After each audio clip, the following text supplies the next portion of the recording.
కర్ణుడు ఏమి చేయలేక తను ఆ నెయ్యి కలిసిన మట్టిని తీసుకొని ఆ గిన్నెలోకి నెయ్యిని తీస్తాడు. దీనివల్ల భూదేవికి కోపం వచ్చి, ఛీ, నీ ఆఖరి సమయంలో నీ రథచక్రం నాలో గుంగి నిరాధారుడు అవుతావు అని శపిస్తాడు. Hi guys, welcome to our YouTube channel. మనం లేట్ చేయకుండా మన టాపిక్ లోకి అయితే వెళ్ళిపోదాం. మన టాపిక్ వచ్చేసి కర్ణుడి స్టోరీ గురించి. చాలా మంది వీడియో అయితే చూస్తున్నా కానీ సబ్స్క్రైబ్ అయితే చేయట్లేదు. వాళ్ళకైనా ఇంట్రెస్ట్ ఉంటే సబ్స్క్రైబ్ చేయండి అండ్ లైక్ చేయండి, షేర్ చేయండి. నా ఛానల్ 1Kకి చాలా దగ్గరలో ఉంది. ఎప్పటి నుంచో చెప్పుకొని వస్తున్నాం 1K దాటియండి, 1K దాటియండి అని. ఒక్కటి వల్ల ఒకవేళ ఈ వీడియో కానీ ఇంట్రెస్ట్ ఉంటే సబ్స్క్రైబ్ చేసుకోండి. అదొకటే నేను చెప్పేది. ఎద్దులో ఉన్న ఏడిస్తే దరిద్రంగా ఉంటుంది. వీడియోలకి అయితే వెళ్తారు.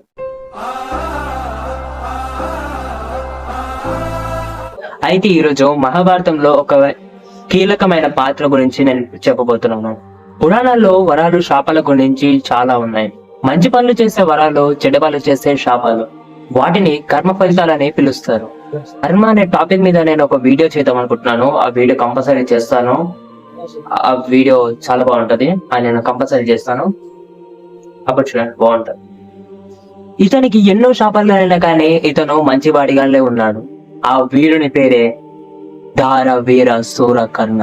ఒకనాడు యాదవుల రాజైన కుద్దిబోధ ఇంటికి దుర్వాస మహర్షి వచ్చాడు. దుర్వాస మహర్షికి ముక్కు మీదనే కోపం ఉంటుంది. అతని కోపానికి ముక్కోటి దేవతలే వణికిపోయారు. దుర్వాస గురించి మనము చాలానే చెప్పుకోవచ్చు, కానీ అది ఇప్పుడు కాదు, తర్వాత వీడియోలో చూద్దాము. అయితే రాజు కుంతిబోధ తన దత్తపుత్రుడైన కుంతిదేవిని దుర్వాస మహర్షికి సేవ చేయమని పంపించాడు. దుర్వాస మహర్షి కుంతి సేవకి ప్రసన్నమయ్యి తనకు ఒక వరాన్ని ఇస్తాడు. ఆ వరమే సంతాన సాఫల్య మంత్రం. ఈ మంత్రం ఉపయోగించి తన నచ్చిన దేవునితో బిడ్డని కనొచ్చు. మనిషికి కుతూహలం అనేది చాలా ఉంటుంది. అలాగే కుంతి కూడా కుతూహలం ఉండి తను సూర్య భగవాను ప్రార్థించి తనతో పుత్రుని తీసుకుంది. అయితే కర్ణుడు కవచకుండాలతో జన్మిస్తాడు. అతను ఎంతో ప్రకాశవంతంగా ఉంటాడు. పెళ్లి కాకముందే తల్లైంది కాబట్టి చాలా అవమానాలు ఎదుర్కోవాల్సి వస్తుందని కర్ణుడిని ఒక పెట్టెలో పెట్టి సముద్రంలో వదిలేస్తుంది. నది భాగంలో ఆ బిడ్డ కొట్టుకు వచ్చి సంతానం కోసం ఎదురు చూస్తున్న అధిరథుడు రాధ అనే దంపతులకి దొరికాడు. వీళ్ళు కర్ణుడిని దేవుడిచ్చిన ప్రసాదంగా భావించి వసుసేనుడు అని పేరు పెట్టాడు. కర్ణుడు కౌరవుల పక్షా చెందినప్పటికీ మన జీవితంలో ఇతన్ని చాలా ఆదర్శంగా తీసుకుంటాము. కర్ణుడికి ఎన్నో లక్షణాలు ఉన్నాయి. చిన్నప్పటి నుంచే యుద్ధ కళలు నేర్చుకోవాలని కర్ణుడికి చాలా ఇష్టం. అయితే ఒకనాడు ద్రోణాచార్యుడి దగ్గరికి వెళ్లి నాకు శస్త్రాల విద్యని నేర్పించమని అడిగాడు. బ్రాహ్మణులకి ఇంకా క్షత్రియులకి విద్య అనేది నేర్పిస్తాడు. అయితే అప్పుడే కర్ణుడిని నిరాకరిస్తాడు. ఎలాగైనా సరే విద్య నేర్చుకోవాలని కర్ణుడు అతనికన్నా గొప్పవాడైన దగ్గరికి వెళ్ళాడు. అతనే పరశురాముడు. పరశురాముడు విద్య కేవలం బ్రాహ్మణులకే నేర్పిస్తాడు. అయితే కర్ణుడు తను ఒక బ్రాహ్మణ కుమారుడు అని చెప్పి పరశురాముడితో విద్య అనేది నేర్చుకుంటాడు.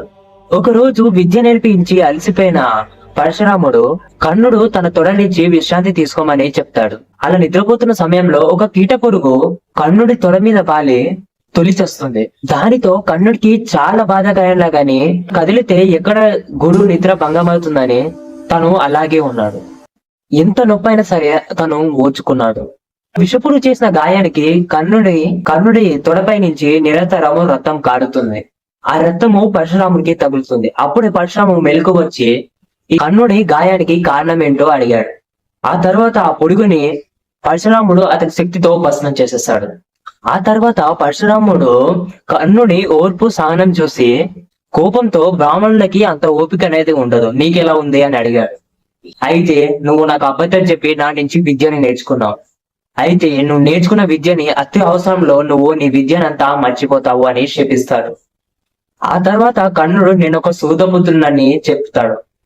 సూతపుత్రుడు అంటే బ్రాహ్మణుడు ఇంకా క్షత్రియుడు, ఈ రెండు కలిపితేనే సూతపుత్రుడు. అయితే ఆ మాటలు విన్న తన తప్పు తెలుసుకొని పరశురాముడు ఆ తప్పుని సరిదిద్దుకోలేకపోయినా గానీ కర్ణుడికి ఒక వరాన్ని ఇస్తాడు. కర్ణుడికి విజయధనస్సు ఇంకా భార్గవ అస్త్రాన్ని ఇచ్చి అతని శక్తిని రెట్టింపు చేస్తాడు. అయితే ఇచ్చిన శాపంలో చిన్న మార్పు చేస్తాడు. అదేంటంటే కర్ణుడు ఎప్పుడైతే తన సమూహజీవితో యుద్ధం చేస్తాడో అప్పుడు మాత్రమే తను ఆ విద్యని మర్చిపోతాడు. అయితే కర్ణుడు అబద్ధం చెప్పాడనే విషయానికి వస్తే ముందుగా సూతపుత్రుడు అనే అర్థాన్ని తెలుసుకుందాం. సూతపుత్రుడు అంటే బ్రాహ్మణ ఇంకా క్షత్రియ కలిసిన కులమే సూతపుత్రుడు. అయితే అప్పుడు కర్ణుడు పూర్తిగా అబద్ధం చెప్పినట్టు కాదు. అయితే తన శక్తి తెలుసుకున్న కర్ణుడు తన శక్తి విద్య కోసము మహేంద్ర పర్వతం పైన శుద్ధభేద విద్య అంటే సౌండ్ బట్టి గుడి ఎంచుకొని బాణాన్ని విసరాలి. ఆ సమయంలో పేద బ్రాహ్మణుడి జీవాధారమైన ఆవుకి బాణం అనేది తగులుతుంది. అయితే ఆ ఆవు అక్కడనే చనిపోతుంది. ఇది చూసిన ఆ పేద బ్రాహ్మణుడు, ఎలాగైతే నా జీవిని నువ్వు చంపేశావో అలాగే నువ్వు కూడా నిరాధారుడు అయిపోయి సమయంలో నువ్వు మరణిస్తావని శపిస్తాడు. ఇంత జరగగానే కర్ణుడు యుద్ధ ప్రదర్శన పోటీల్లో పాల్గొంటాడు. అప్పుడే అర్జునుడికి ఎదురుగా నిలుస్తాడు. అతను తక్కువ కులం వాడని, పోటీలో పాల్గొనాలంటే అతను శక్తియుడైనా అయి ఉండాలి కృపాచార్యుడు చెప్తాడు. అయితే కర్ణుడి వీరత్వం చూసిన దుర్యోధనుడు అంగరాజుకి రాజుగా చేసి అతన్ని ఆ ప్రదర్శన పోటీల్లో పాల్గొనడానికి చేస్తాడు, అవకాశాన్ని కలిగిస్తాడు. అప్పటి నుంచి కర్ణుడు ఇంకా దుర్యోధనుడు మంచి స్నేహితులు. పోటీ అయిపోయిన తర్వాత కర్ణుడు అతని రాజ్యానికి వెళ్ళేటప్పుడు అతని రథానికి ఎదురుగా ఒక చిన్న పిల్ల కింద పడిపోతుంది. నెయ్యి మొత్తము భూమి మీద పొరిగిపోతుంది. భూమి మీద నెయ్యి మొత్తము పడిపోతుంది. దానితో తన సవతి తల్లి ఏమంటుందని తను చాలా భయపడుతుంది. ఇది చూసిన కర్ణుడు ఆ పాపకి సమాధానం చెప్పి, నేను నీకోసము కొత్త వేణల్ని తీసుకొస్తానని చెప్తాడు. అయితే ఆ పిల్ల ఒప్పుకోక నాకు అదే నెయ్యి కావాలని అడుగుతుంది. ఇప్పుడు కర్ణుడు ఏమి చేయలేక తను ఆ నెయ్యి కలిసిన మట్టిని తీసుకొని ఆ గిన్నెలోకి నెయ్యిని తీస్తాడు. దీనివల్ల భూదేవికి కోపం వచ్చి, ఛీ, నీ ఆఖరి సమయంలో నీ రథచక్రం నాలో గుంగి నిరాధారుడు అవుతావని శపిస్తాడు. ఇన్ని పాపాలు కలిసే కురుక్షేత్రంలో తన అంతానికి కారణమైంది. ఇలా శాపాలే కాదు, వరాలు కూడా అతన్ని అంతం చేశాయి. మీరు ఒకటి బాగా అబ్జర్వ్ చేస్తే ఈ కర్ణుడికి ఎవరు ఇచ్చిన వరదానాలు కావు.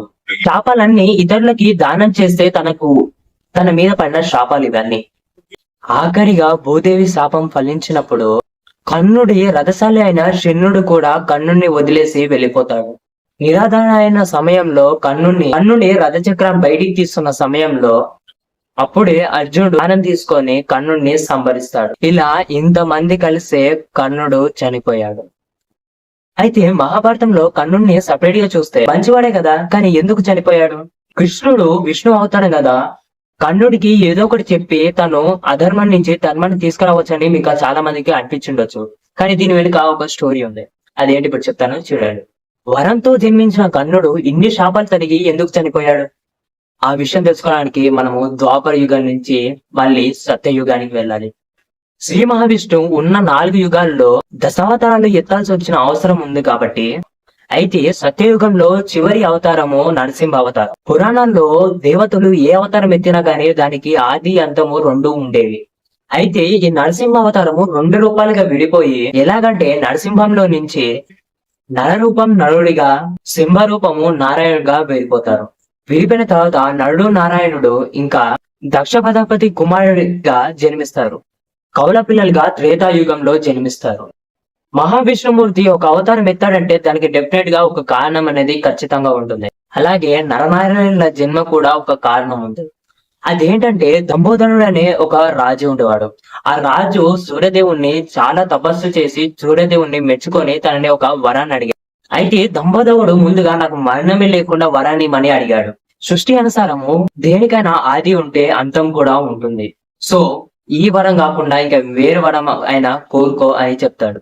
అప్పుడు దంబోదరుడు 1000 కవచాల వరాన్ని అడిగాడు. ఆ కవచాలు ఒక్కొక్కటిగా ఛేదించాలంటే 1000 సంవత్సరాలు తపస్సు చేసి, మరో 1000 సంవత్సరాలు యుద్ధం చేసి, ఒక కవచాన్ని, అది మాత్రమే కాకుండా ఒక కవచాన్ని ఛేదించినాక ఎవరైతే ఆ కవచాన్ని ఛేదిస్తారో వాళ్ళు అప్పుడే చనిపోవాలని వరాన్ని అడుగుతాడు. అప్పుడు సూర్యుడు ఆ వరాన్ని ఇవ్వాలని ఒప్పుకుంటాడు. అప్పటి నుంచి సహస్ర కవచుడు అనే పేరు పొందాడు.